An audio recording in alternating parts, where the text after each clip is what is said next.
Atenção, emissoras da rede de 5 segundos. 5, 4, 3, 2, 1. Documento especial com Rodrigo Leite. Um oferecimento de Desalunanda, roupas e acessórios. Comprando à vista ou parcelado, tenha certeza de que faremos sempre o melhor para você.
Eu sou Rodrigo Leite e esse é o seu documento especial sobre o oferecimento de Lunanda Roupas e Acessórios.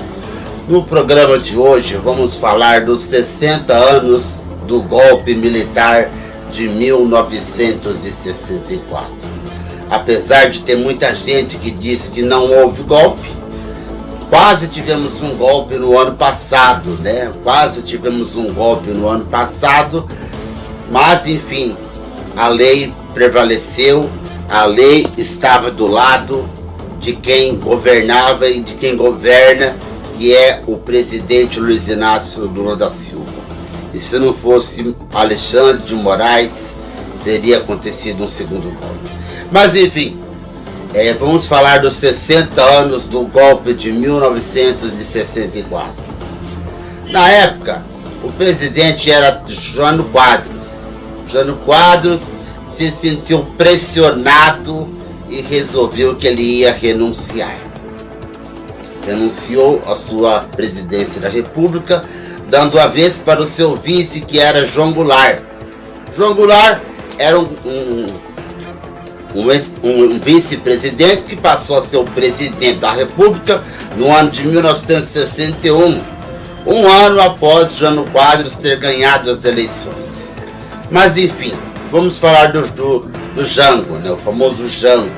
O Jango era um cara que ele foi muito pressionado pelas centrais sindicais, o que houve no carnaval, entre o período do carnaval de 63 a 64, e começou aí a pressão. Só que no ano de 64, precisamente no mês de março, houve a Marcha da Família com Deus pela Liberdade. Os povos foram às ruas pedir a intervenção federal, que significava o Código 142 da Constituição Brasileira. E Jânio se sentiu acuado. Veja. Jânio não, perdão, João Goulart se sentiu acuado. Veja.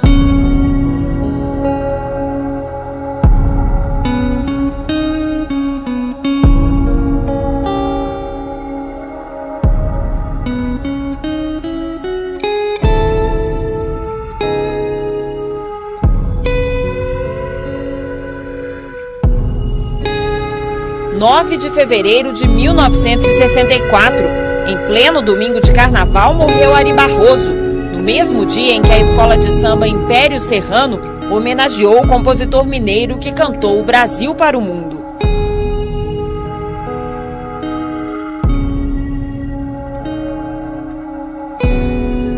Alegria e tristeza, choque de emoções que o Brasil vivia também em outros campos, na economia, na política, na sociedade.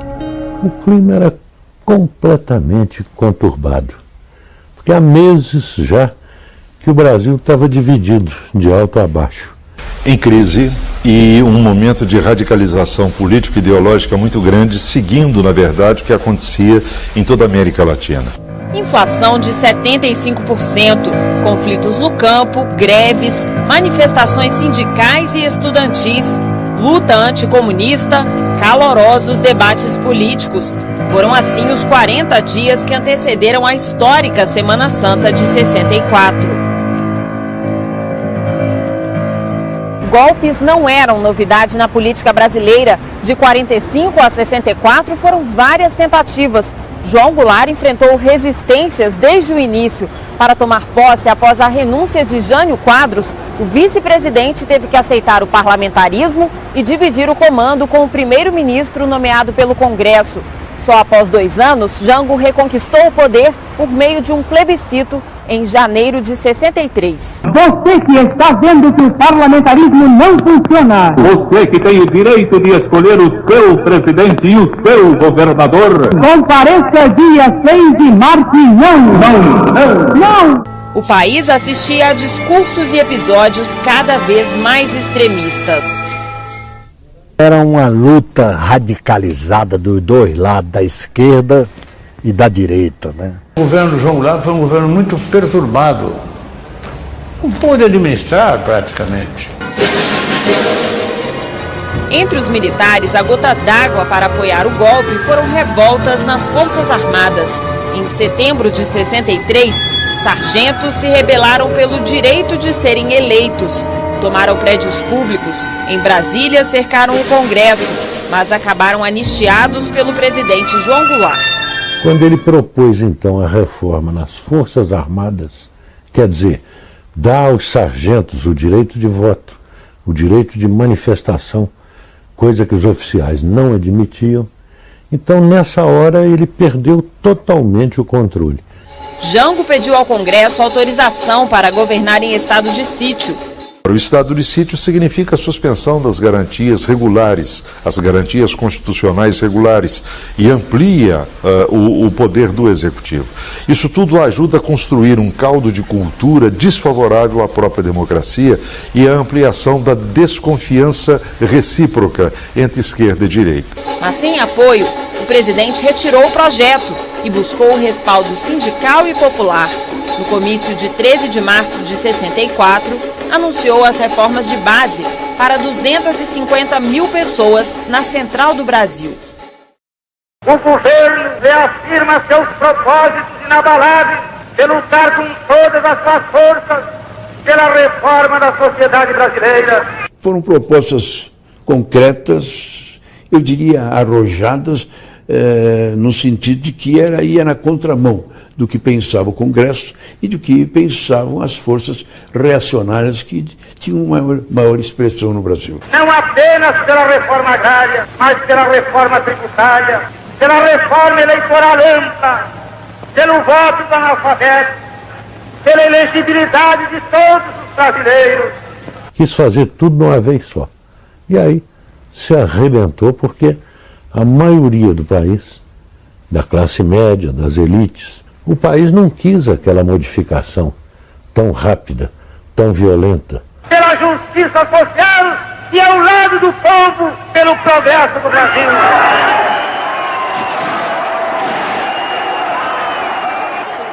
Era uma reforma num país atrasado do ponto de vista social. Se você imaginar o que era o campo naquela época, você se envergonha. Não eram cidadãos, eram párias. Eram pessoas esmagadas pelos grandes proprietários. Então o projeto de uma reforma agrária não tinha só um problema de ordem econômica que se pretendia. Havia um problema de ordem social imediata. Isso é revolucionário? Não, isso é dar chance para que o povo cresça como cidadão. Isso é democracia, isso não é revolução. Os discursos inflamados no Rio de Janeiro ecoaram aqui em Brasília. 2 dias após o comício, Jango cobrou do parlamento as mudanças na Constituição. Desta vez, durante a abertura dos trabalhos legislativos. Na mensagem enviada ao Congresso, o presidente voltou a defender as reformas política, bancária, universitária e a mais polêmica delas, a reforma agrária. É, pois, com mais alto apreço que me dirijo ao Congresso Nacional, a fim de pedir-lhe o exame desapaixonado das diretrizes aqui formuladas, para as modificações do texto constitucional, visando a consecução pacífica e democrática da reforma de base. Para a oposição, Jango queria impor as reformas ao Congresso e implantar uma ditadura no Brasil. Não estamos dispostos, senhor presidente, a deixar que as instituições republicanas sejam envolvidas no maremoto da demagogia e da sedição. A defesa coube a Tancredo Neves, que havia sido primeiro-ministro de Jango durante o parlamentarismo e, em 64, era o líder da maioria. O que faz Sua Excelência é sugerir modificações e, todas as vezes que o faz, submete a sua sugestão à alta sabedoria e à alta soberania do Congresso Nacional. O presidente do Congresso, senador Moura Andrade, deixou clara a tensão entre os poderes legislativo e executivo e mandou um recado explícito para João Goulart.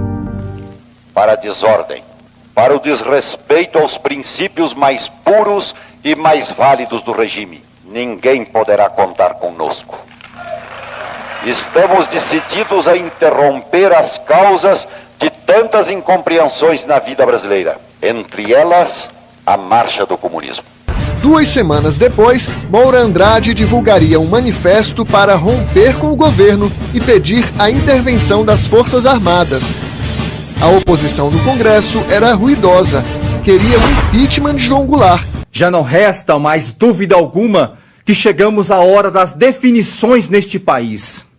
O chefe de governo evidencia estar disposto até mesmo a chegar à comunização do Brasil, para que aqueles propósitos que perseguem com indiscutível tenacidade encontrem possibilidade de êxito. A maioria parlamentar era predominantemente atrasada do ponto de vista social. E ou refletia diretamente os interesses dos grandes latifundiários, ou eles próprios eram também latifundiários. A turbulência política e o medo das reformas aumentaram um grupo de apoiadores do golpe. Empresários, industriais, políticos, profissionais liberais, parte da igreja e a nascente classe média. Grupo que saiu às ruas de várias cidades brasileiras nas marchas da família com Deus pela liberdade. Em São Paulo, no dia 19 de março, 500 mil pessoas participaram do protesto contra as reformas que elas consideravam comunistas. Nos dias que antecederam ao 31 de março, era muito comum nas cidades brasileiras, das maiores até as menores, as aulas serem suspensas nas escolas, os alunos, as crianças serem levadas para as igrejas e, junto com as suas professoras, rezar o terço. E a cada conjunto de 10 Ave-Marias e um Pai Nosso intercalavam com a seguinte exortação: Nossa Senhora Aparecida, padroeira do Brasil, livrai-nos do comunismo. Era esse o ambiente que se vivia no Brasil naquele momento.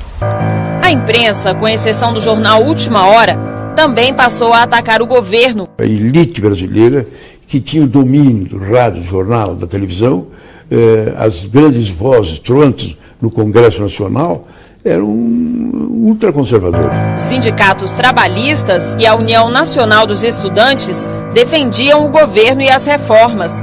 O fotógrafo paulista Jorge Bodansky relembra as utopias de 64, quando estudava na Universidade de Brasília. Era um clima fantástico de euforia. Eu não conseguia imaginar que pessoas pudessem ser contra isso, né? Para mim, o Brasil caminhava nesse sentido, né?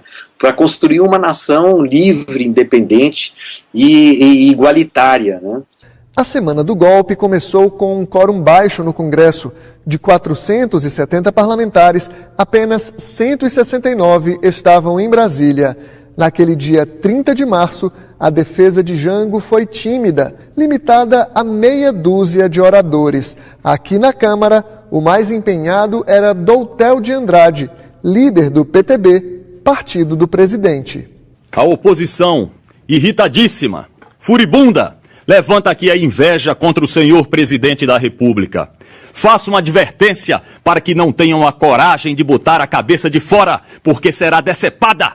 A ameaça não surtiu efeito. Deputados e senadores de oposição incitavam as Forças Armadas. Que autoridade tem o senhor presidente da República para pretender agora que as Forças Armadas o sustentem no poder, quando ele pretendeu destruir-lhes a estrutura? E da tribuna, os discursos já insinuavam o que estava por vir. Se as Forças Armadas quiserem cumprir seu dever constitucional, nós cumpriremos o nosso, fazendo aquilo que está no nosso alcance. Na noite daquela segunda-feira, em Minas Gerais, a conspiração foi a público. O general Carlos Guedes admitiu que os militares tramavam um golpe. Foi numa entrevista ao jornalista Fábio Martins, da Rádio Itatiaia de Belo Horizonte. Chegou a falar que ia depor o presidente João Goulart, o governo constituído. Bom, a cidade estava já sendo tomada nos postos de gasolina, o ambiente era muito tenso. Carlos Guedes e outros comandantes militares estavam indignados com a revolta dos fuzileiros navais. Os marinheiros exigiam direitos como a liberdade de se organizar e de casar sem pedir permissão para os superiores. Era uma subversão de tal ordem, diz ele, que verem marinheiros revoltados contra o governo fazer um verdadeiro carnaval na Semana Santa e que o Exército tinha compromisso com a ordem, com a disciplina e lugar de política não é no Exército, não é no quartel. Mas o que levou as tropas mineiras a iniciarem o movimento foram as palavras de Jango na noite de 30 de março. Enganam-se redondamente aqueles que imaginam que as forças da reação serão capazes de destruir o mandato que é do povo brasileiro. O discurso a militares de baixa patente no Automóvel Clube do Rio de Janeiro foi o último de Jango como presidente do Brasil.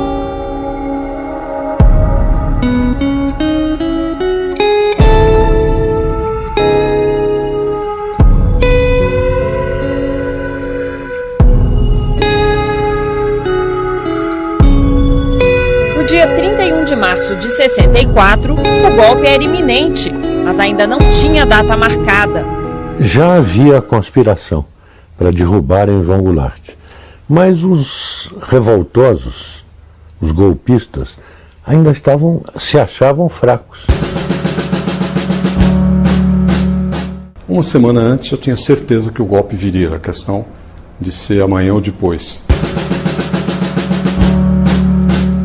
Foi daqui de Minas Gerais que as tropas dos generais Carlos Luiz Guedes e Olímpio Mourão Filho partiram em direção ao Rio de Janeiro. Eles queriam depor o presidente João Goulart e, como não houve resistência do governador mineiro Magalhães Pinto, Minas Gerais foi considerado o primeiro estado rebelde. O Magalhães Pinto, ele esperava vir a ser presidente da República, herdeiro da história. Era, digamos assim, um operador, não é, com uma categoria, digamos assim, muito consolidada em toda a burguesia brasileira, era um grande banqueiro, etc. O general Mourão Filho, que iniciou tudo a partir da 4ª Região em Juiz de Fora, nunca foi visto e nunca foi aceito como membro da elite golpista, mesmo dentro do Exército.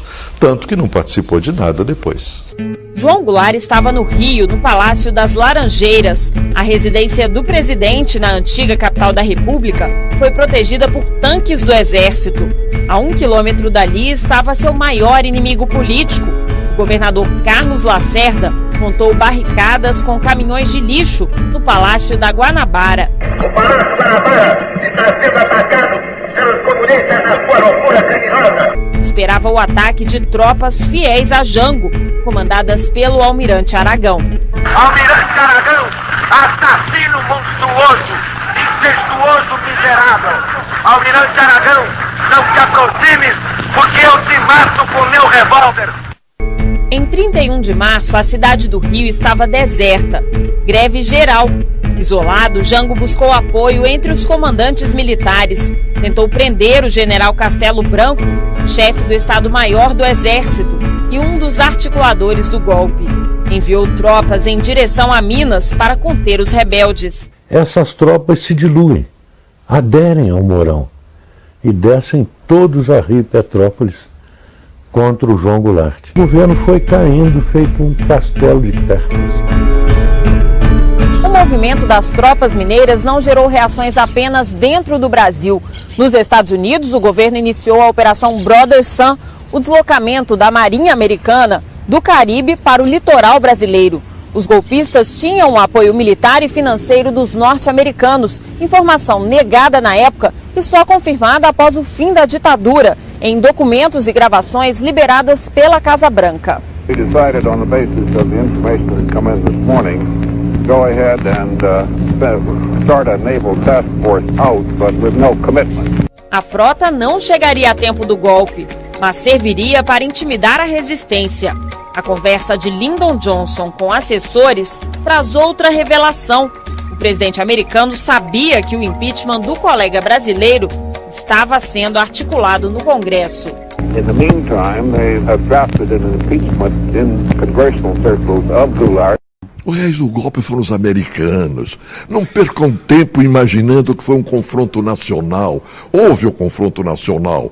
Mas quem cria o golpe são os Estados Unidos no centro da Guerra Fria. Os Estados Unidos manipularam tudo, criaram a conspiração, estavam prontos para invadir, inclusive, o país à mão armada, como hoje está provado. Com o golpe em andamento, a oposição no Congresso passou a defender abertamente a interferência militar. O arquivo da Câmara guarda em discos de vinil os embates daquela terça-feira. As gravações revelam o clima de tensão que dominava o país. Não está mais na hora da retórica, nem da filigrana, agora está na hora de brigar. Se Vossos querem brigar, já começou. Chega de conversa, chega de desafio, então vai ser na marra. E daí? Agora é na marra. Francisco Julião, líder das ligas camponesas em Pernambuco, elevou ainda mais o tom. O deputado disse que o povo estava de prontidão para revidar aos militares. Nós já podemos dispor de 500 mil camponeses para responder aos gorilas como os gorilas quiserem. Na lei, como nós desejamos. Na marra, se eles também quiserem. No Senado, o líder do PTB desafiava. O que aconteceu com Getúlio Vargas e com Jânio Quadros não iria se repetir com Jango. Não pensem eles nunca que haverá renúncia, que haverá suicídio, que haverá passividade por parte do governo. Esses homens que há muitos anos pensam no golpe, tramam o golpe, desta vez vão demonstrar se têm coragem de fato para a luta, porque nós vamos pagar para ver. Para o líder da oposição no Senado, quem tramava um golpe era João Goulart. Ninguém tem dúvida, pelos atos praticados em Brasília, de que o presidente não pretende outra coisa senão se fazer ditador no país, utilizando as Forças Armadas no seu objetivo disfarçado. A noite de 31 de março avançava. Deputados faziam as contas de quantos estados apoiavam os militares de Minas Gerais. O governador de Goiás acaba de afirmar que com as mesmas armas com que ele defendeu a posse do senhor João Goulart, hoje ele defende a Constituição do Brasil. Os governistas ainda acreditavam na resistência, com o apoio das centrais sindicais. Tentem contra a democracia e os trabalhadores hão de parar. Porto por porto, navio por navio, fábrica por fábrica. E as greves vão também para o campo. E contavam com a força de militares fiéis ao presidente. A Rádio Nacional acaba de divulgar uma declaração oficial de Sua Excelência, o senhor General Amaury Crua, declarando-se fiel ao governo federal e à legalidade. Mas a reação não se confirmou.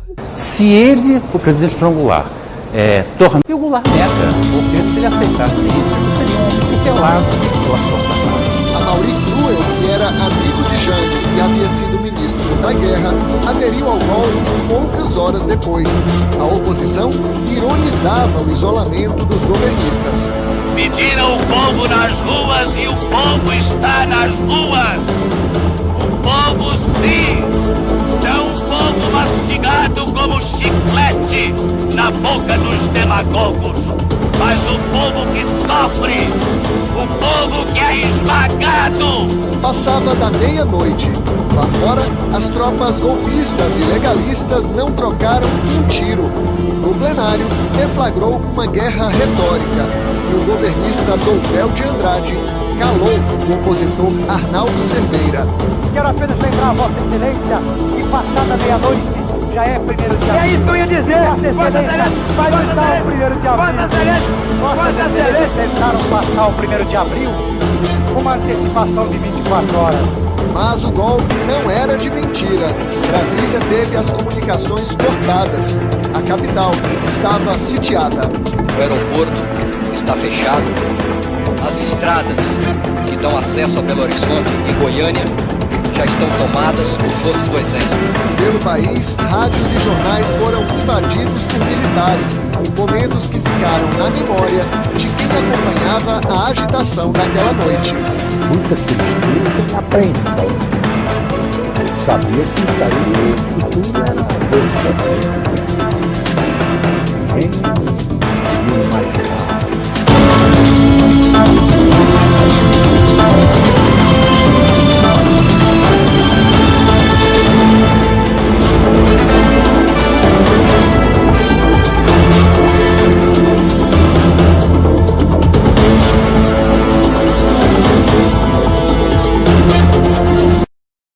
Tecnologia até dentro de casa para monitorar os filhos. Daqui a pouco, o encontro é comigo. A Top Term traz para você o legítimo ômega 3, um ácido graxo essencial extraído dos peixes de águas frias e profundas lá da Noruega. Bom para o cérebro, bom para o coração. O ômega 3 auxilia na redução do mau colesterol, diminuindo o risco de ataques cardíacos.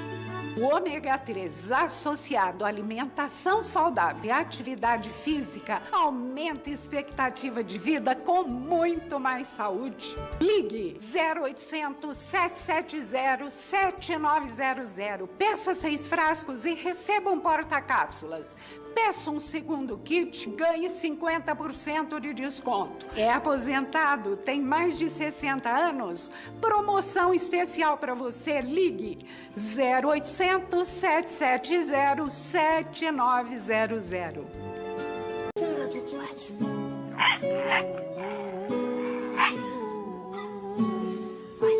Me perdoe o meu desespero por sentir falta de você. Comi o controle da TV e baguncei seu quarto inteiro, mesmo sabendo que você iria ficar pra morrer. E quando eu fugi de casa, queria só me aventurar, sabia que ia me encontrar. E me desculpe se eu não me contenho. Ao ver você chegar, eu não paro de pular. E sobre o lixo todo revirado, é impossível te negar, comida boa é a de lá. E sobre eu não ser muito fã de gatos, é que eles amam tirar sarro por eu não pegar meu rabo. Vou ficar bem pertinho, mesmo que queira ficar só. Vou rolar, deitar, fazer de tudo pra você ficar melhor. Vê se não se esqueça de mim, porque tudo que eu tenho é você. Sempre que você vai pro trabalho, eu morro de medo de não mais te ver.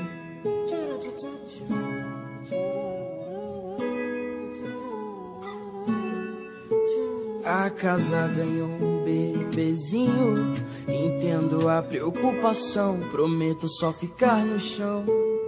Aquele era o meu cantinho, não vou ficar ali, mas não vê se não fica bravo não. Você quase não brinca mais comigo, entendo que anda ocupado, me desculpe ser tão chato, mas algo mais tá mexendo comigo. Parece que não tem espaço mais para o seu velho amigo. Você me deixando aqui, eu não vou saber voltar. A noite faz frio e eu me acostumei a ter um lar.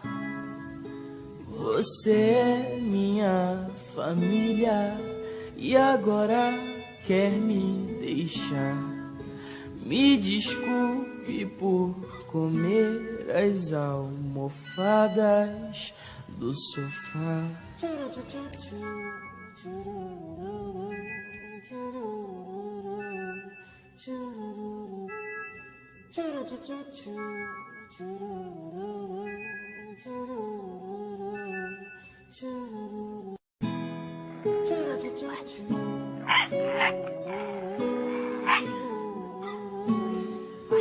Me perdoe o meu desespero por sentir falta de você. Comi o controle da TV e baguncei seu quarto inteiro, mesmo sabendo que você iria ficar pra morrer. E quando eu fugi de casa, queria só me aventurar, sabia que ia me encontrar.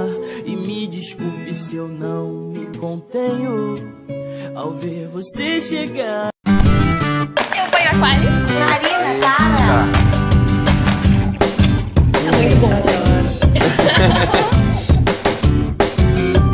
O filho foi estudar fora. Tchau, filho. Eu ligo, hein? O quarto ficou vazio. A mãe teve uma ideia. Vou pôr no aplicativo. Deram tapa no cafofo e botaram pra alugar. Todo dia no café tem alguém novo pra chegar. A vida mais quali tem sempre uma história. A família na mesa, isso é o que mais importa. A vida mais quali tem sempre uma história. A família na mesa, isso é o que mais importa. Vem aí, a vida mais quali, a série, porque qualidade de vida começa com quali.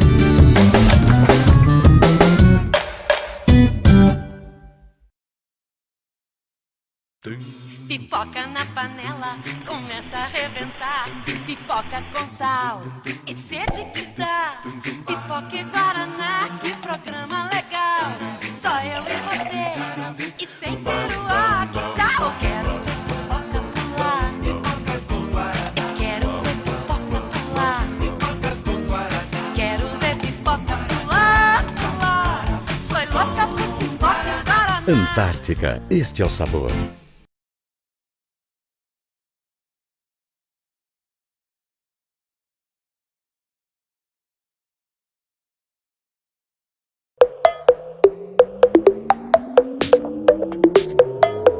Oi, meus amores! Bom, hoje nós vamos aplicar juntas o tônico de fortalecimento da Gota Dourada. Bora?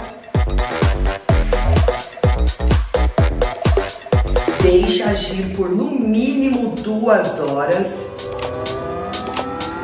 E depois lave com um shampoo de fortalecimento também da Gota Dourada.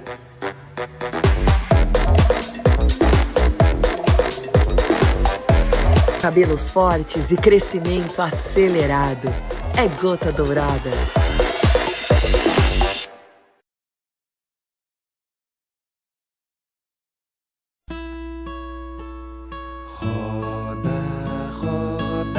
Roda, baleiro, atenção.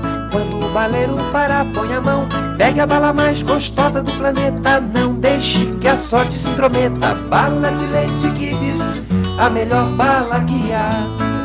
Bala de leite que diz quando o baleiro parar.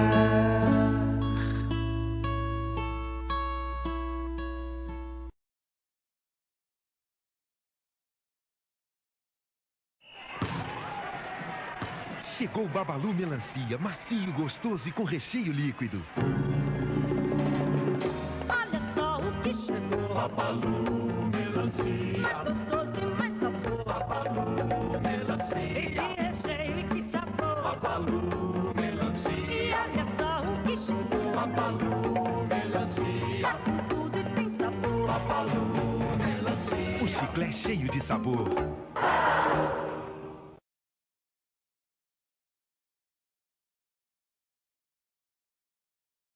Seu cabeça de guidão, tem jeito não. Bebe muito ou bebe pouco, leva chifre de montão. Seu cabeça de guidão, tem jeito não. Bebe muito ou bebe pouco, leva chifre de montão.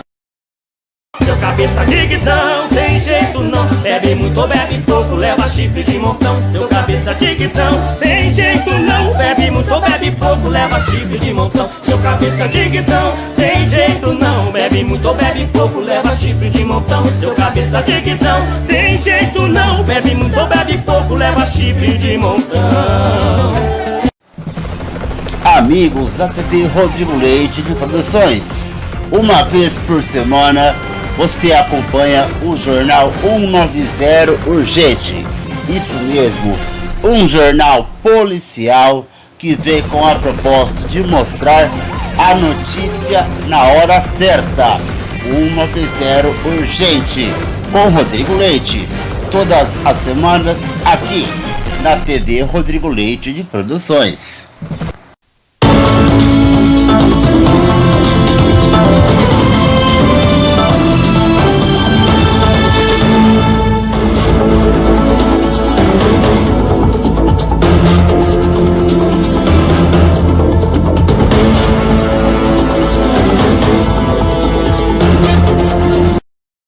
Bem, João Goulart se sentiu pressionado pelos militares que já estavam querendo tomar conta aí no Brasil, né? Jânio Quadros, para quem não sabe, era cunhado de Leonel Brizola, saudoso governista aqui do Brasil. E também na época quem era o primeiro-ministro, naquela época tinha primeiro-ministro no Brasil, era o saudoso Tancredo Neves, que ganhou a eleição, mas quem assumiu foi seu vice, José Sarney. Mas vamos no ano de 64, que é 85 na história. A história aqui é 64. João Goulart se sentiu acuado, pressionado pelos militares, porque estava tendo a Marcha da Família com Deus pela Liberdade. Os povos foram às ruas pedir a intervenção federal, pedir o Código 142 da Constituição Brasileira. João Goulart pegou um avião com destino à cidade de Porto Alegre, estado de Porto Alegre, no Rio Grande do Sul. Lá ele pegou um avião, um jatinho particular com a sua família e também Leonel Brizola, e foi para o Uruguai, onde faleceu e nunca mais voltou. Enfim, foram 60 anos atrás acontecia isso. E o presidente Castelo Branco assumiu. Pelo que eu sei, foi o primeiro presidente pela ditadura militar, pelo golpe. O presidente Castelo Branco assumiu, e só no ano de 85 que como é que é o nome dele, Julinho? O presidente João Batista Figueiredo deixou a presidência da República, entregando para José Sarney, que seria o vice de Tancredo Neves. O golpe aconteceu há 60 anos e até hoje ninguém consegue esquecer. E o Goulart nega, porque se ele aceitasse isso, ele seria um homem tutelado pelas Forças Armadas. Amaury Cruel, que era amigo de Jango e havia sido ministro da Guerra, aderiu ao golpe poucas horas depois. A oposição ironizava o isolamento dos governistas. Pediram o povo nas ruas e o povo está nas ruas. O povo sim, não o povo mastigado como chiclete na boca dos demagogos, mas o povo que sofre, o povo que é esmagado. Passava da meia-noite. Lá fora, as tropas golpistas e legalistas não trocaram um tiro. No plenário, deflagrou uma guerra retórica e o governista Doutel de Andrade calou o opositor Arnaldo Cerdeira. Quero apenas lembrar a Vossa Excelência que passada meia-noite já é 1º de abril. É isso que eu ia dizer. Vossa Excelência vai nos dar o 1º de abril. Vossas Excelências tentaram passar o 1º de abril com uma antecipação de 24 horas. Mas o golpe não era de mentira. Brasília teve as comunicações cortadas. A capital estava sitiada. O aeroporto está fechado. As estradas que dão acesso a Belo Horizonte e Goiânia já estão tomadas por forças do Exército. Pelo país, rádios e jornais foram invadidos por militares. Momentos que ficaram na memória de quem acompanhava a agitação daquela noite. Muita tristeza e apreensão. Sabia que isso aí, o futuro era Deus pertence, né? Ninguém podia imaginar o que ia haver no Brasil. E o país mergulhou numa madrugada de incertezas. Esta noite, para mim, não é ainda a grande noite que o Brasil espera. Não é ainda a grande noite que o povo pede. Porque a noite que o povo pede é a noite da sua redenção. E esta não é ainda a noite da redenção das massas espoliadas do Brasil. Nós estamos esperando que essa noite chegue.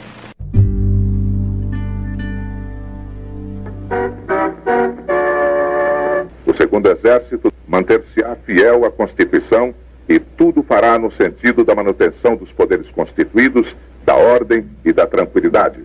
O exército dormiu janguista no dia 31 de março e acordou revolucionário no 1º de abril. A frase do general Cordeiro de Farias traduz a rápida adesão dos militares do Rio e de São Paulo ao movimento golpista. O movimento ele se torna-se definido do lado dos golpistas no dia 1º. E é aí que essas tropas aderem, quer dizer, passam para o lado do Mourão, e Mourão então está descendo para o Rio de Janeiro, continua descendo para Guanabara com tropas profissionalizadas.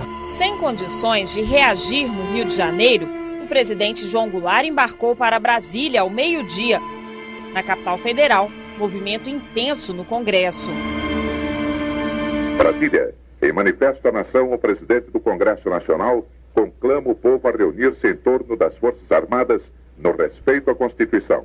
13h, os presidentes do Senado e da Câmara recebem aqui no Congresso o chefe do Supremo Tribunal Federal e o arcebispo de Brasília. Juntos, Legislativo, Judiciário e Igreja Católica fazem um apelo ao comandante da 11ª Região Militar, o general Nicolau Fico. Diante da iminência da perturbação da ordem na capital da República e cabendo às Forças Armadas assegurar o livre funcionamento desses poderes, solicitamos todas as providências capazes de proteger a população de Brasília e garantir a tranquilidade das famílias. O general prometeu manter a ordem em Brasília. Foi a senha para a oposição cobrar a presença de João Goulart. Está aqui, está no Rio, ou onde está? Ou que paradeiro tem Sua Excelência, que lançou o povo na rua para depois sumir ele próprio da rua? O mesmo deputado ironizava a ausência de Tancredo Neves. Aqui não apareceu ainda o líder do governo. Se existe governo e se ainda há líder. No dia anterior, Tancredo já havia se defendido desse tipo de ataque. Mais do que nunca, o meu destino está indiscutivelmente vinculado ao do presidente João Goulart, para a vitória e para a derrota. Os que me conhecem a formação e os sentimentos jamais me fariam a injustiça de supor-me capaz de uma deserção no fragor da luta. Tropas de Minas Gerais estavam a caminho de Brasília e os governistas planejavam a resistência. Civis se alistavam em milícias, na expectativa de receber armas para o combate. O plano para o dia seguinte era enfrentar os militares e ocupar o Congresso. Estou sendo informado pelo nosso colega deputado Oswaldo Zanello, que ouviu da Rádio Nacional, há poucos minutos, a convocação para que populares se apresentem ao Palácio do Planalto a fim de receberem armas e defender a legalidade. Os janguistas garantiam, a defesa do presidente estava armada. Os candangos de Brasília estão se alistando para defender a legalidade democrática. Já fazem ordem unida pelas ruas e pelos logradouros da cidade de Brasília. Nós tínhamos preparado essa gente lá no Teatro Nacional, não é? Com estudantes e trabalhadores, para eventualmente chegarem no Congresso e num determinado instante sentar nas cadeiras. Entrava e tal, descia das arquibancadas, se tumultuava. Lá tinha umas 2.000 pessoas, mais ou menos, 1.500 a 2.000 pessoas. Alguns oposicionistas, ainda que desconfiados, já se consideravam vencedores. Nós podemos ainda ser vítimas de uma traição. Eles podem dar-nos a impressão de que realmente se entregaram para de surpresa nos apanharem, pegando a nós, aos nossos comandos, aqueles que asseguraram a vitória e tentarem o revide. O partido de Jango insistia, a derrubada do governo era uma afronta à Constituição. O problema fundamental que se coloca hoje nesta casa e na história é o de saber se um presidente da República, quaisquer que sejam seus erros, pode ser destituído por governadores e militares sediciosos que se colocam fora da lei. Como pode ser legalista um movimento que fere a lei das leis, que é a Constituição da República? Mas a União Democrática Nacional se mostrava disposta a excessos. Em determinado momento da história, não é possível salvar uma Constituição a não ser fazendo-lhe certos arranhões. Porque o pior seria a Constituição rasgada, o povo brasileiro humilhado e o comunismo triunfante no Brasil. Para atingir João Goulart, a oposição disparava contra o Comando Geral dos Trabalhadores, CGT, e o Pacto de Unidade e Ação, PUA, duas centrais sindicais que apoiavam o governo. Os ataques também miravam a União Nacional dos Estudantes, UNE. Num governo que se identifica e se deixa dominar pelo comunismo, somente num governo desse poderiam funcionar órgãos espúrios como CGT, como PUA, como UNE, que hoje é um dos agentes da subversão, da inteligência e da dignidade da mocidade estudantil do Brasil. No Rio de Janeiro, o discurso deu lugar à ação. Ao ouvir o governador Carlos Lacerda comemorar no rádio a vitória dos revoltosos, milhares de pessoas saíram às ruas. A sede da UNE foi incendiada.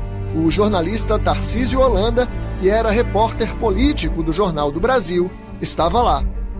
Aí eu fiquei emocionado, rapaz, sabe? A UNE estava sendo incendiada pelos ativistas ligados aos militares. Uma coisa assim triste, sabe? Quem também testemunhou o ataque à UNE foi o ex-senador Arthur Virgílio Neto. Ele tinha 19 anos em 1964. Quando eu vi que a casa desmoronava, eu fui até a frente da UNE. Eu imaginava que era um lugar onde haveria resistência e eu queria me aliar a quem existia. O pai dele era líder do PTB e principal defensor de João Goulart no Senado. No Rio, a perseguição aos aliados do presidente começou no primeiro dia de golpe.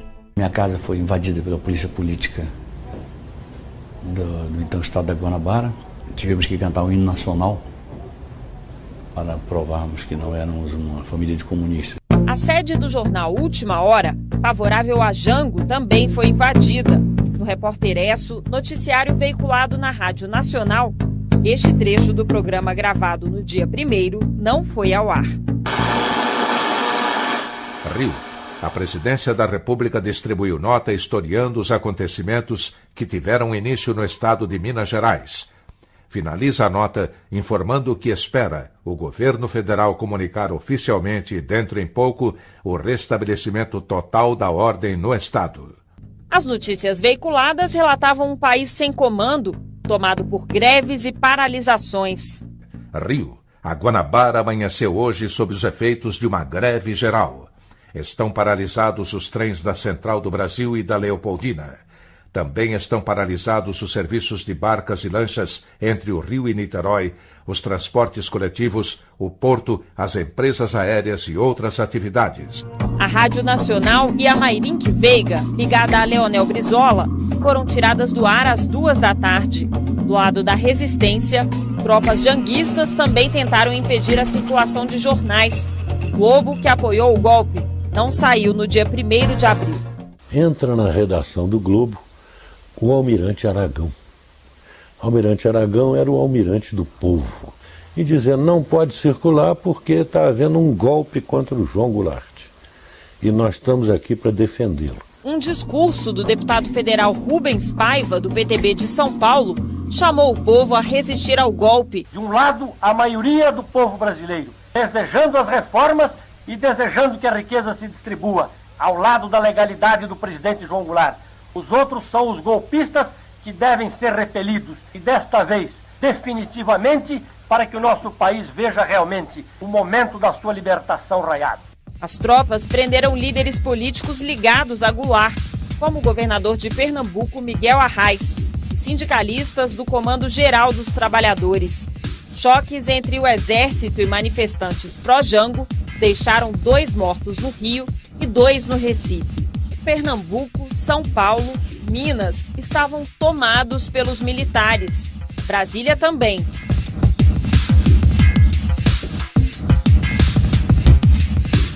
Às 11h30 da noite, o gaúcho João Goulart deixou a capital federal em direção a Porto Alegre, Rio Grande do Sul.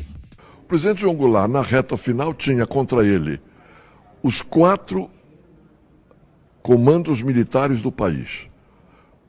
O general Crua, o general não sei das quantas em Pernambuco, o 4º Exército, num certo instante, na reta final, o comandante do 1º Exército e 2/3 do 3º Exército. Enquanto isso, a oposição se articulava no Congresso para o que seria o tiro de misericórdia, declarar vaga a presidência da República.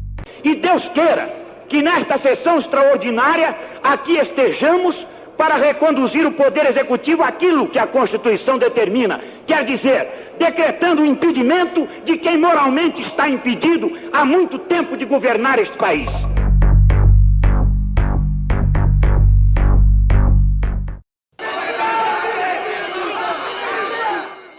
2 de abril, 2h40 da manhã. Senadores e deputados se reúnem no plenário da Câmara para uma sessão convocada às pressas. Dos 470 parlamentares, poucos atendem ao chamado. A lista de presença acusa o comparecimento de 152 senhores deputados e 26 senhores senadores, achando-se, portanto, na casa 178 senhores congressistas. Na presidência dos trabalhos, o senador Auro de Moura Andrade. O paulista, de 49 anos, havia participado da Marcha da Família com Deus pela Liberdade, um manifesto contra Jango em São Paulo. O comunismo ateu. Aqui no plenário da Câmara, o senador Moura Andrade desligou os microfones de aparte, usados pelos outros parlamentares. E apesar dos protestos e dos gritos desesperados dos governistas, negou a palavra ao deputado Bocaiúva Cunha, vice-líder do presidente João Goulart. Não é possível. Antes de colocar o tema, Vossa Excelência não pode me pedir questões de ordem. Moura Andrade fez a declaração que os militares esperavam. Comunico ao Congresso Nacional que o senhor João Goulart deixou o governo da República.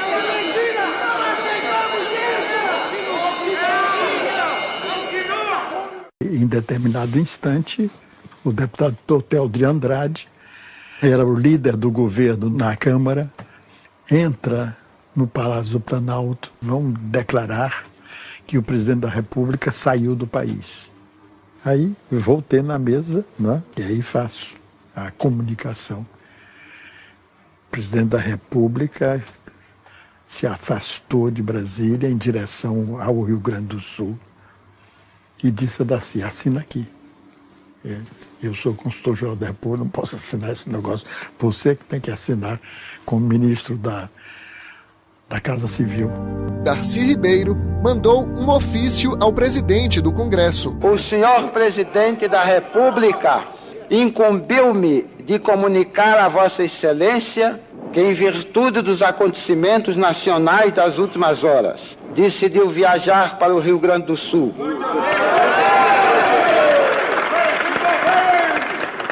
Onde se encontra à frente das tropas militares legalistas e no pleno exercício dos poderes constitucionais com seu ministério. Mas o senador Moura Andrade não deu ouvidos. O senhor presidente da República deixou a sede do governo. Abandonou o governo. Assim sendo, declaro vaga a presidência da República. A sessão foi encerrada às 3 da manhã, mas a gravação do áudio seguiu por mais alguns minutos. Moura Andrade deixa o plenário sob a vaia e os protestos dos aliados de Jango, oficialmente deposto. Eu vou sua vez, golpista! Fecha essa O Auro Moura Andrade, com o apoio de vários parlamentares, não é, conservadores, de direita, mas sobretudo da UDN, ele dá um golpe. Institucionalmente falando, juridicamente falando, foi a legitimação do golpe. Quase 50 anos depois, o Congresso reconheceu que João Goulart estava no Brasil e anulou aquela sessão. 50 anos na história de um homem parece muito tempo, mas na história de um país não é muito para reconquistar a verdade. Uma oportunidade, mesmo que simbólica, para que nós possamos fazer com que a verdade prepondere ao longo dos anos. A devolução simbólica do mandato de Jango reconhece um erro do passado, mas não muda o que aconteceu em 64. No dia 2 de abril, o Brasil acordou com um novo governante. Às 3h45 da madrugada, os presidentes do Congresso e do Supremo Tribunal Federal vieram ao Palácio do Planalto em um carro escoltado por homens armados. Nós assistimos da janela, eu e Darcy, não é? O pessoal vir vindo, saindo ali daquela porta traseira, né, que dá na Praça dos Três Poderes. Eles incorporam o presidente do Supremo ao seu grupo e entram no Palácio do Planalto. Numa rápida cerimônia, deram posse a Ranieri Mazzilli. O deputado era o primeiro na linha da sucessão presidencial. No mesmo dia, o Ministério das Relações Exteriores informou outros países sobre a mudança. À tarde, o presidente dos Estados Unidos, Lyndon Johnson, reconheceu o novo chefe do Executivo brasileiro. Naquela quinta-feira, este homem entrou no Palácio do Planalto com uma pistola carregada. Ele é Aníbal Teixeira. Já foi deputado federal e ministro do Planejamento. Em 64, era deputado estadual em Minas Gerais. Ele não gosta de ser chamado de espião, mas admite. Recolheu informações decisivas para os militares deflagrarem o golpe contra João Goulart. Eu fazia a parte de informação e contra-informação. Eu fazia um desenho com pesquisa de como estava o empresariado, como estava a própria imprensa, para poder dar as dimensões do que poderia vir a ser esse movimento. Aníbal trabalhava para o general Carlos Guedes. O comandante da infantaria em Belo Horizonte queria ter certeza de que a tropa de 1.600 homens a caminho de Brasília não seria recebida a bala por milícias fiéis a Jango. Eu posei aqui clandestinamente, sem uma coordenação. Vim ao Congresso, tive contato aqui com Mazzilli e com outras lideranças. A ordem era ocupar Brasília. As tropas mineiras chegaram à capital sem disparar ou receber um tiro e ficaram a postos na Praça dos Três Poderes com uma missão. Garantir o funcionamento do Congresso, garantir a ordem, não houve nenhum tumulto em Brasília. No Congresso, Aníbal Teixeira conversou com parlamentares e acompanhou as sessões. No Senado, a maioria apoiava o golpe. O senhor João Goulart evidenciou demais a sua política de favorecimento à implantação atrevida do comunismo no Brasil. A nacionalidade estava seriamente ameaçada. As Forças Armadas colocadas à beira do abismo da desmoralização.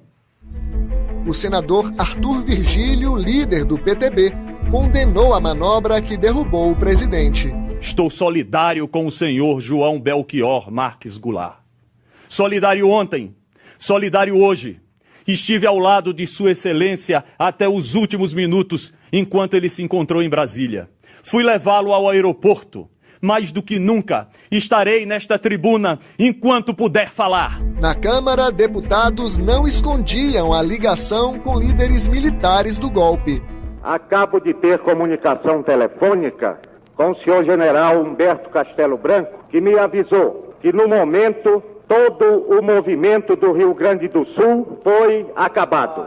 Em Porto Alegre, Leonel Brizola incitava a população a resistir e defender João Goulart. Leonel de Moura Brizola assume um papel, e hoje isso é inegável, de verdadeiro incendiário.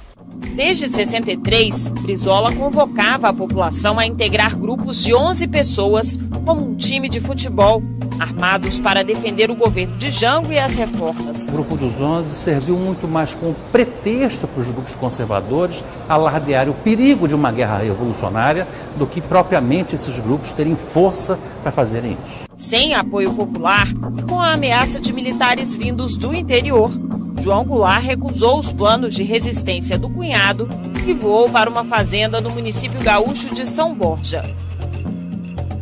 O presidente João Goulart não quis resistir. Ele não queria que houvesse derramamento de sangue. O João Goulart cai, ainda com enorme apoio popular. Aí me pergunto, e por que não resistiu? Porque ele tinha um canivete contra metralhadoras e canhões. Não dava para ser herói de fantasia. Ele percebeu que aquela resistência redundaria no fracasso. sobretudo pelo apoio norte-americano, e que isso iria dar início à Guerra Civil. Na Câmara, Tancredo Neves renunciou à liderança do governo. A defesa de João Goulart coube ao deputado Sérgio Magalhães, que denunciou: a caça às bruxas começava a varrer o país. O deputado Neiva Moreira, o deputado Marcos da Costa Santos, o deputado Eloy Dutra estão presos, provando já a arbitrariedade e o abuso de um regime de exceção que se instalou. A Universidade de Brasília também foi alvo dos militares. A UNB tinha sido criada em 62 e idealizada por intelectuais como Anísio Teixeira e Darcy Ribeiro, chefe da Casa Civil de Jango. A universidade era um símbolo das ideias de esquerda. Eles entraram, invadiram a universidade, prenderam professores, bateram em professores e alunos, entraram com caminhões para retirar os livros da biblioteca que eles achavam que eram livros de esquerda. Os estudantes de Brasília tentaram resistir. Jorge Bodansky participou e registrou os protestos. A gente estava educado para tomar o poder e não para entregar o poder para os militares, né? Foram 55 horas de ação militar no país, com tanques e metralhadoras a postos, mas não houve combates. Na hora que um gesto de força se levanta contra o Goulart, não tem ninguém para defendê-lo. No Rio de Janeiro, a população saiu às ruas, mas foi para comemorar a Marcha da Família com Deus pela Liberdade, na ex-capital da República, reuniu quase 1 milhão de pessoas. O Brasil inteiro aceitou aquela mudança do regime. Iam acabar as greves, ia acabar aquela apreensão total. Aceitaram os militares. No Congresso, os vencedores também comemoraram a queda de João Goulart. A exemplo do que ocorreu na Guanabara, também na Paraíba ontem, se realizaram diferentes manifestações em quase todas as cidades do estado de aplauso em virtude da queda do ex-presidente João Goulart. Do outro lado, a preocupação de parlamentares contrários ao golpe. Há mesmo um clima de terror, um clima de violência, um clima de ameaças que já paira inclusive sobre este plenário. Os jornais de hoje já publicam a relação de 40 senhores deputados escolhidos para serem expulsos mediante cassação de mandato. A degola veio uma semana depois, com o ato institucional assinado por uma junta militar. O Comando Supremo da Revolução passou por cima da autoridade do Congresso, cassou 40 deputados e senadores e convocou o parlamento para, no dia seguinte, indicar um novo presidente da República.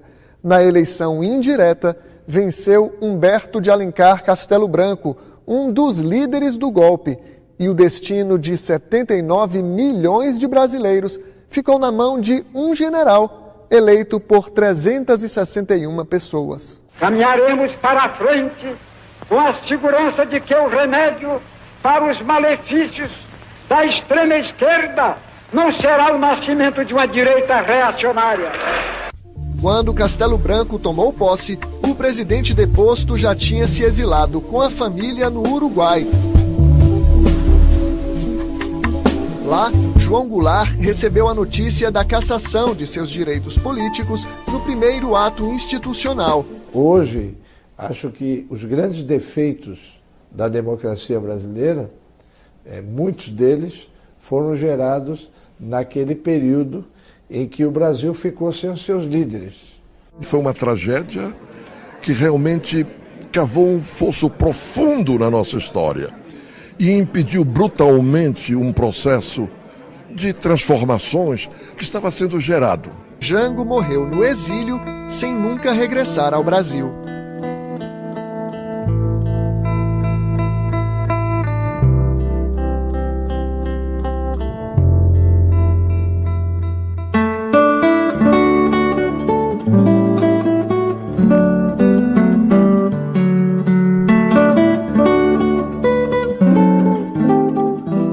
Eu lembro de um dia diferente, um dia evidentemente com malas, com uma viagem que não estava programada, aceleradamente, a mãe muito preocupada, Enfim, eu lembro como um dia diferente, mas é evidente que nós não tínhamos a dimensão da tragédia que estava se abatendo sobre a democracia brasileira e sobre o destino que a família teria daquele dia para frente. Granja do Torto, uma das 2 casas oficiais da Presidência da República em Brasília, onde Jango viveu com a família durante 2 anos. João Vicente, filho do João Goulart, morou aqui, é a primeira vez que ele retorna à Granja depois de 50 anos, não é isso, João? É verdade. 50 anos depois a gente volta ao lugar da onde nós temos assim a última lembrança de estarmos no Brasil. Aqui significa o último lugar aonde nós fomos arrancados do solo brasileiro. Que tipo de sensação estar aqui na Granja do Torto traz para você? Sinceramente, não é uma sensação muito prazerosa, né? Até você poderia me perguntar, bom, mas é uma sensação, o emociona? Não. São estas imagens que meus olhos levaram para o exílio.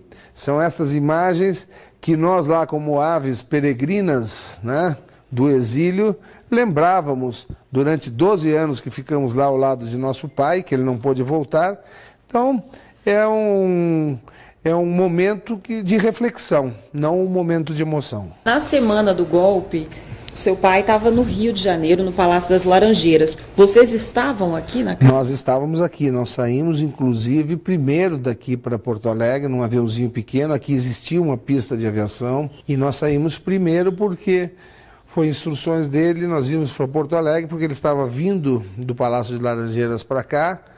Ele ficou aqui no dia 1º até a madrugada, conversando com o Darcy, com o Almino, com o Dutel, entre outras pessoas, e daqui ele saiu para Porto Alegre.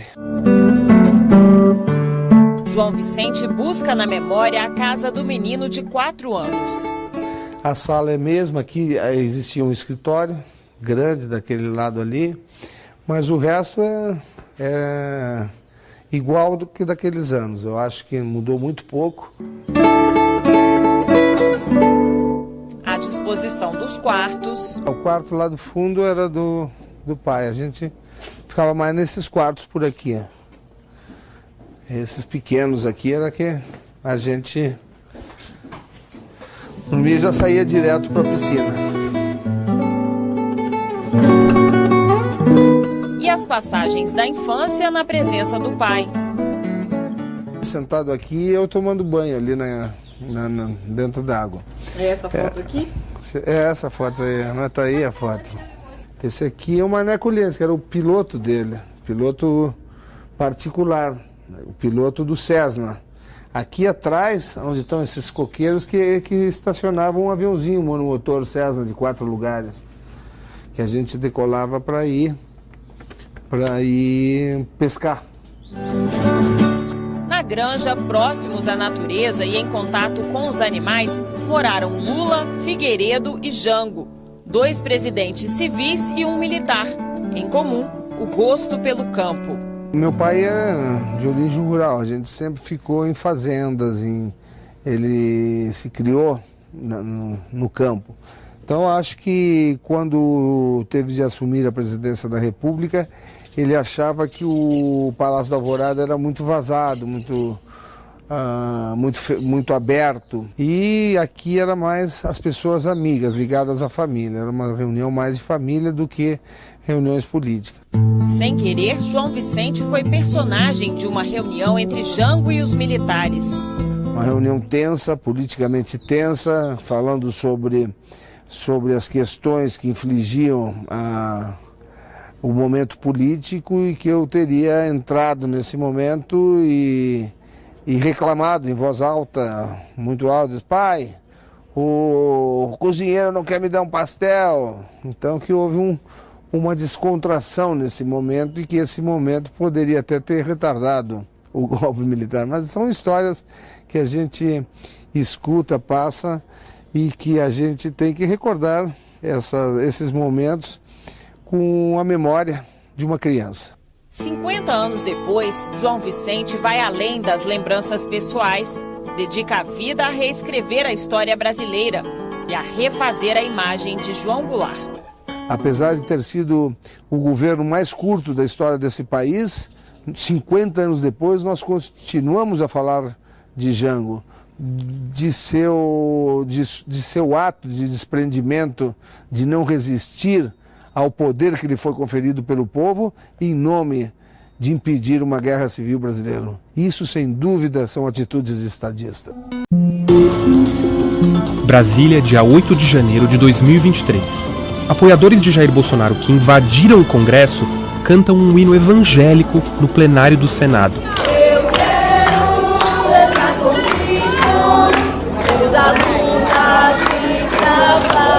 Parecia até uma igreja em dia de culto.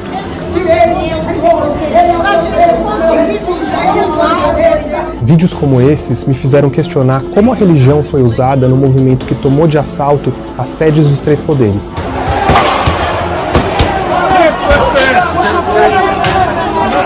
Em busca de respostas, eu encontrei uma espécie de mundo paralelo nas redes sociais. Não é difícil achar ali pessoas que se apresentam como pastores e que misturam religião e política.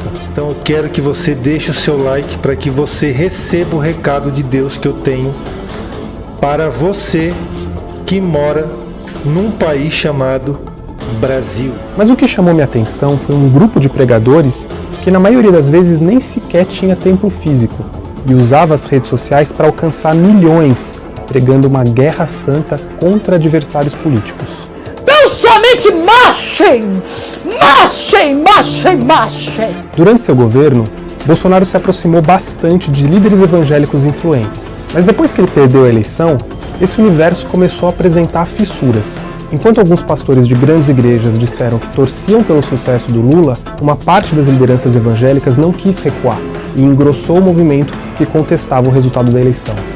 Esse vídeo, gravado em 15 de novembro, numa manifestação que bloqueou uma estrada no Espírito Santo, mostra a pastora Valdirene Moreira. Graças a Deus, nós oramos, mas nós fazemos a nossa parte, Deus faz a dele, nós fazemos a nossa parte. Eclesiastes capítulo 3, a tempo de paz e tempo de guerra. A Valdirene tem um perfil semelhante ao de outros pastores influentes.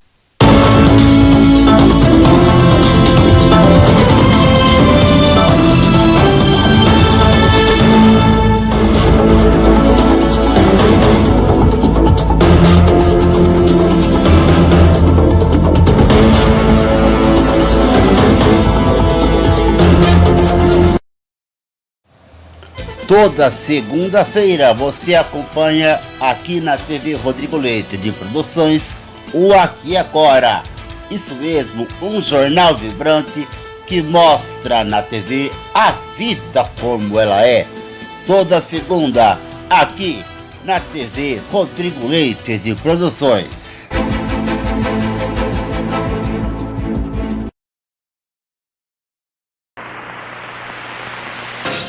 Pantanal, década de 60. A natureza selvagem impõe seu ritmo. Chegam de longe os forasteiros, peões, chefes de comitiva. Vai ser aqui. É um bom lugar pra gente viver. José Leôncio começa ali o grande desafio da sua vida. Vai lá, gente que sabe o caminho das águas, das terras, do céu. Vai pra vida, vai pra vida. Das matas sem fim, tesouro perdido de nós, distante do bem e do mal. A boiadeira vem lá tudo fogo. Filho do Pantanal.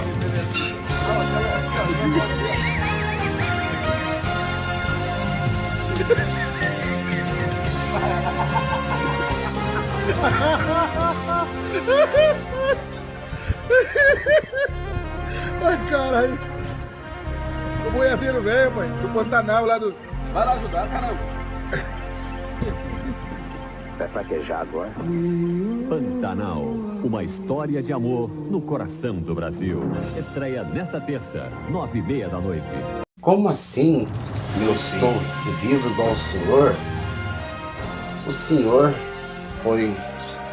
O senhor... Aquele dia, eu fui trepar naquele madeira, aquele boi marruado, e ele me derrubou, ele foi-se embora. E eu não resisti. E eu morri, meu filho. Agora, meu filho. Agora eu tô vivo. Agora você tá vivo igual eu, meu filho. Você tá vivo igual eu. Agora você tem que zelar pela sua família, porque o meu dever eu já fiz. Agora é a sua vez de zelar pela tua comitiva. Eu, infelizmente, tenho que descansar, mas agora é tu quem vai olhar pela tua família aquilo que eu fiz pela vida inteira.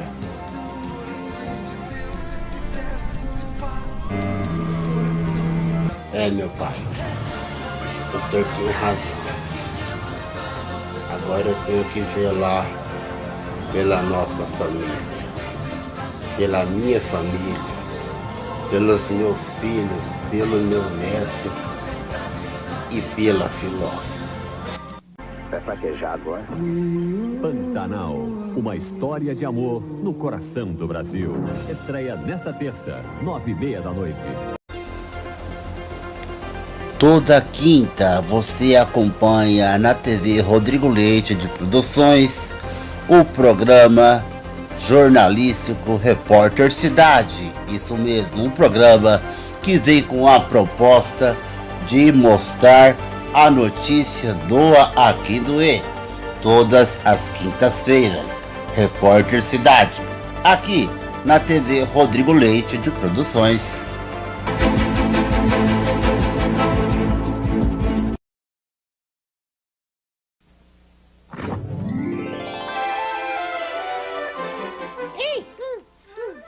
O que você tá comendo, hein? Jambinho.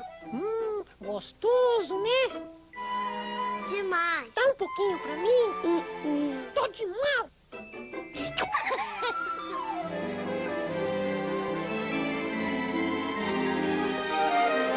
Chambinho, o coraçãozinho da Chamburci.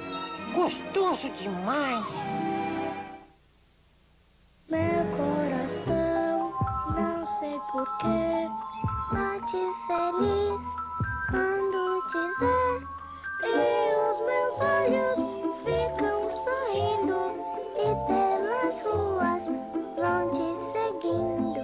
Mas mesmo assim, foges de mim. E só assim então Chambinho, serei feliz. o coraçãozinho da Nestlé.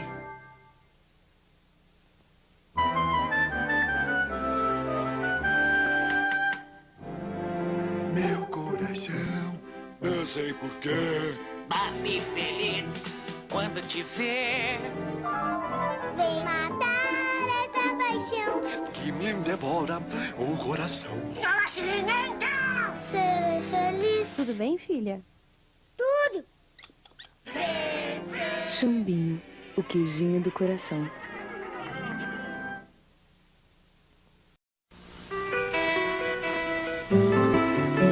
Depois de um sono bom, a gente levanta, toma aquele banho, escova o dentinho. Na hora de tomar café, é o café seleto que a mamãe prepara com todo carinho. Café Seleto tem sabor delicioso, cafezinho gostoso. É o Café Seleto, Café Seleto, Café Seleto. Café Seleto é torrado eletronicamente.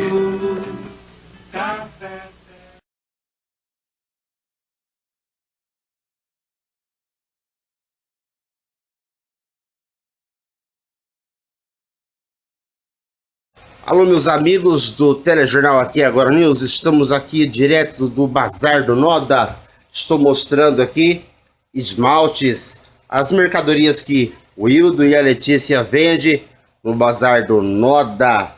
Tem também aqui flores, cosméticos produtos de cabelo, brincos, leques, pulseiras. Olha só quanta coisa tem aqui. E aqui tem umas coisas boas. Deixa eu mostrar para vocês. Uma fruteira. Fruteiras, né? Aqui, ó, tem também esse aparelho que eu não sei o nome. Parece que é fruteira também. Olha quanta coisa boa tem aqui no Bazar do Noda. Sutiãs, calcinhas, roupas masculinas, femininas, no sexo infantis, de marca ou de grife, tá? Roupa é o que mais tem aqui no Bazar do Noda. Isso mesmo, vamos mostrar o outro lado da loja. Aqui, ó, mais isso daqui, algumas fitas também. Olha só, muito bom, né? Barbantes para a senhora dona de casa fazer aquele tapete e poder comerciar e vender também, né? Tem todos os tipos de barbante aqui para você, direto do Bazar do Noda. Olha que tem linhas também, ó. Mais linhas. Já. Rua Dr. Carlos de Campos, número 544. Telefone 3552-3094, 996-167581. É isso aí, Bazar do Noda em Getulina. Sempre vendendo mais barato. Com certeza. Estamos aqui novamente na horta do Buri. Vamos mostrar aqui os pezinhos de alface. Olha quanto pé de alface. Tá com 10 dias e já tá assim. Nossa. O que tem mais aí, Buri, para mostrar pro povo lá do programa? Berinjela aí, ó. Aonde? Aí. Aqui tudo é berinjela? Vamos caminhar. Pimenta. Ainda bem que hoje não tem água, né? Pimenta aí. Pimenta. Que pimenta que é, Buri? Cambari. Cambari. Ixi, essa dá boa, hein? E esse daqui é almeirão? Rúcula. Ah, é rúcula? É, pra você ver que eu não entendo muito bem de horta, né? Tem couve aí. Couve aí. Aqui é tudo couve. É, couve. Nossa! Arface, tá lá. Tá bonito as couves, né? Aí, arface. Aqui tem mais alface, né? Já tá, né? A gente já tá vendendo, já tudo, já tá saindo aí, ó. Uhum. Aí, ó. Alface. Ali, ó, tem. Aí a broba aqui, ó. Abóbora. Tem a broba. Aqui, né? É, tem a broba aí. Ah. Nossa, tem o pé tá bonito. Olha lá, tem a broba lá, ó, já, lá, ó. Vamos caminhando. Pepino aí, ó. Pepino. Onde que é o pepino, Buri? Aí, ó. Aqui, ó. Vai aqui pra cá. Aí. Ah, esse daqui é pepino? É, pepino aí. Não sabia, não. Tem quiá, giló. Giló também? Aí que é giló, já. Ali é tudo giló? Giló, repolho, na beira do repolho? repolho. Rapaz. Vai pra lá, mais pra cima, vai pra cima. Vamos caminhar. Coentro. Cadê o coentro? Aí, ó, coentro, aí tem mais coentro lá pra cima. Ah, aqui é coentro. É, tem mais coentro lá em cima, lá. Minha mãe que gosta. Eu não sou chegado não por causa do cheiro. Pode, aí, ó. Aqui, mais repolho, mais coisa aqui, aí, ó. Mais repolho? É, repolho ali, beirando o muro. Aqui beirando o muro? Aí, ó, repolho aqui, ó. Aqui, ó. Ah! Deixa eu mostrar mais de perto pro pessoal ver o repolho do Buri. Olha aqui, gente. Esse é o famoso repolho do Buri. Aí, ó. Filma esses cabeças ali. Outra cabeça de repolho. Nossa. Vamos pra cá, ó. Esse é giló também. Giló também? É. Caramba. Vamos pra cá, ó. Vou passar de baixo aqui, ó. De baixo. Opa! Deu pra passar. Cebolinha aqui, ó. Opa! Cebola, pode tirar nesse aqui. Aí, ó, cebola, mais arface. Ah, aí. cebolinha. Nossa. Cebola. Essa cebolinha é grande, né? É. Daquelas pequenininhas não tem, não? Não tem. Essas aí é pequenininha. Aí, não, mas essa ali é aquela mais grossa, Buri. É, então, virou desse jeito aí. Em casa tem desse tipo mais aí. Rúcula. Tem mais rúcula aqui também. Aqui é rúcula também? É. Bicho, a terra tá fofa. Ainda bem que eu vim de sapato. Vai lá. Vamos caminhar. Aí, ó, salsinha. Aqui é fácil, né? Aqui é fácil, mais é fácil. Aqui é salsinha. Ah, aqui é salsinha. É, mais coentro aí, ó. Mais coentro ali? É, coentro aí. Rapaz. Repu, mais armeirão tem também, lá já tá acabando armeirão. Opa. Nossa. Pra cima aqui, ó. Você vende bastante aqui, né? O quê? Ah, o chuchu, né? Tem chuchu também. Aqui não nasce pé de mamão não, Buri? Mamão é meio difícil, rapaz. Não... E tá tendo muita venda? Tá saindo muitas coisas aí? Ah, tem mandioca aqui, ó. Onde que tem mandioca? Vamos caminhar. Cadê? Ah, daqui é pra vender. É, pra vender também. Você vende por quilo? É, vende R$3 o quilo. R$3 o quilo? É, descascada. Mas você tem a balança? É, balança, descascado já. Ah, entendi. É, descascada. E aqui é qualquer peça por R$3. É. Aí o cheiro verde também? Tudo é 3 aí. Mas cheiro verde você põe bastante, né? Põe um pouco a mais, né? Pra ficar mais. Aham. Ah, minha irmã tá ligando, caramba. Não, mas só já tá acabando. Só filma o carrinho aqui só. Não, não precisa filmar o carrinho não. Esse é o seu carrinho? É, esse é o carrinho. Então estamos aqui na horta do Buri. Patrocínio do Emerson Fernandes, o Maguila. Logo, logo tem mais novidade, né, Buri? Tem. Tem, né? Tem a brobinha lá embaixo, lá plantada também, né? Uhum. Então... É que o vídeo já passou de 6 minutos. Não, vai. Tá bom. Vamos encerrar, né? Pode encerrar. Então, gente, fica aí o recadinho aí, a horta do Buri. Se você quiser qualquer peça de verdura, R$3, tá bem? Patrocínio do Emerson Fernandes. E continue acompanhando a programação aqui Agora News. Sejam bem-vindos a Lunanda Roupas e Acessórios. Comprando à vista ou parcelado, tenha certeza de que faremos sempre o melhor para você. Lunanda! Lunanda! Lunanda! Onde você encontra lindas roupas masculinas e femininas, adulto e infantil, e acessórios com qualidade e bom gosto, e o melhor preço em até 5 vezes. Nos cartões de crédito, Lunanda! Lunanda! Porque aqui a moda cabe no seu bolso.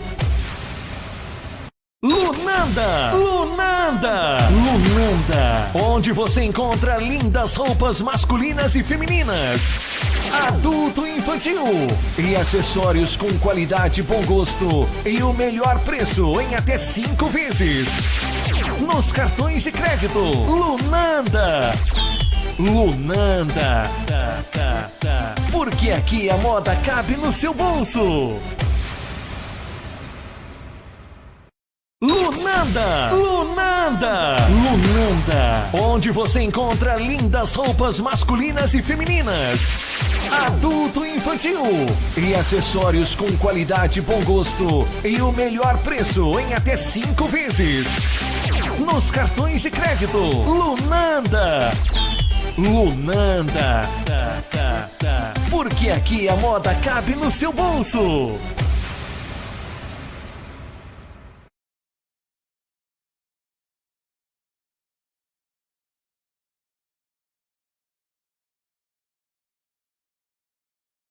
Sejam bem-vindos a Lunanda Roupas e Acessórios. Comprando à vista ou parcelado, tenha certeza de que faremos sempre o melhor para você.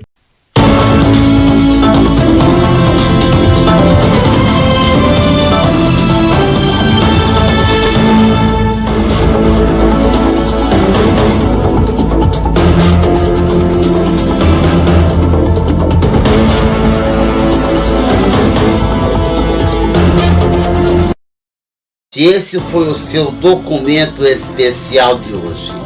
No próximo programa, provavelmente na semana que vem, nosso assunto será os profetas do Bolsonaro, que são muitos os profetas do ex-presidente inelegível Jair Bolsonaro. No próximo programa vamos falar desse tema tão emblemático que é parecido com o tema de hoje de 64, é bem parecidíssimo. Vamos falar na semana que vem.